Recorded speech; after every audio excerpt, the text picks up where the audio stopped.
Les amis, bonjour à tous, j'espère que vous allez bien, que tout se passe bien pour vous. Le dernier épisode de Dragon Ball Super 2018 est terminé les amis. Alors on va se réévoquer un petit peu ce qui s'est passé. Le tournoi a été terminé, c'est bien mignon, d'accord.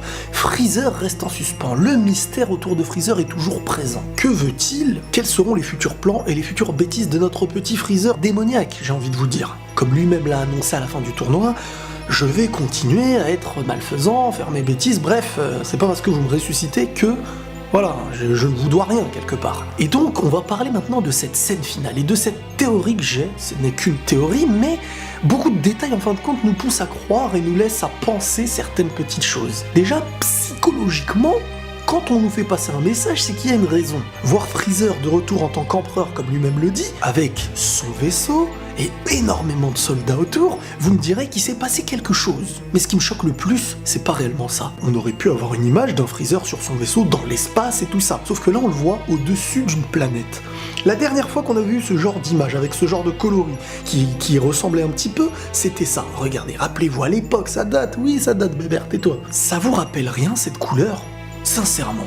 Alors, j'ai deux options là-dessus. Bon, j'en ai trois, mais la troisième, ça voudrait dire que ma théorie est fausse, et ça n'aurait pas de sens. La première théorie qui me vient, c'est de me dire que cette planète qu'on voit, ce serait peut-être la planète Vegeta. La planète Vegeta a été détruite par Freezer, ceci, cela, il y a plein de choses qui peuvent expliquer le retour de cette planète, si réellement c'est celle-ci. Ma deuxième théorie, c'est qu'il s'agit de la planète Sadara. Par je ne sais quelle raison, Freezer serait parti dans l'univers 6 de Kiabe, etc., peut-être par une manière fofolle, et qu'en fin de compte, il aurait des nouveaux projets démoniaques avec les Saiyans de l'univers 6. Peut-être un univers où les Saiyans seraient moins forts et donc il serait à la hauteur de pouvoir les détruire. Avant de rentrer dans les détails de mes deux théories, il faut savoir que la séquence de fin qu'on a vue n'est pas spécifiée dans le temps. Ça veut dire qu'on peut pas savoir si cette scène a lieu dans un futur très lointain, imaginons juste avant le film qu'on aura en décembre 2018, ou bien tout simplement qu'il s'agit directement de la même période où on pouvait voir par exemple Goku et Vegeta à la fin s'entraîner. Ce qu'il faut savoir, c'est que Freezer reste Freezer.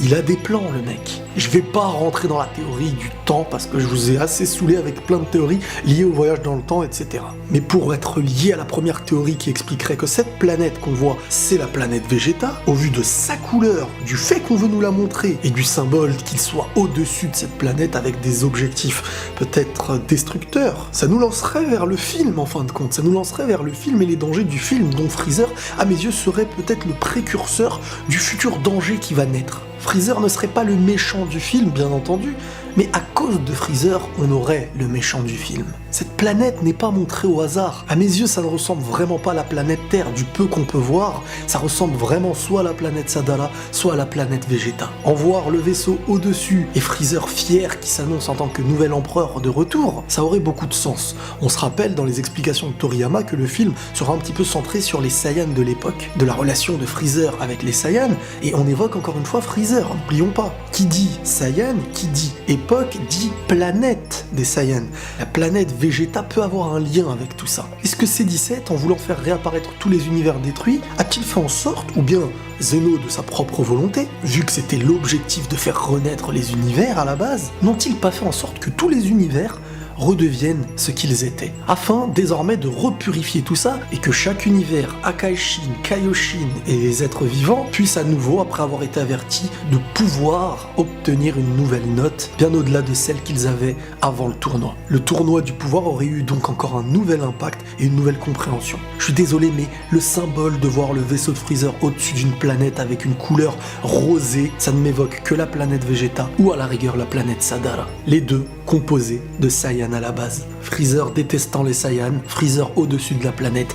Voilà, c'est le petit calcul que je me fais. J'espère que cette petite vidéo théorie vous fera plaisir et prenez tous soin de vous et la paix sur vous.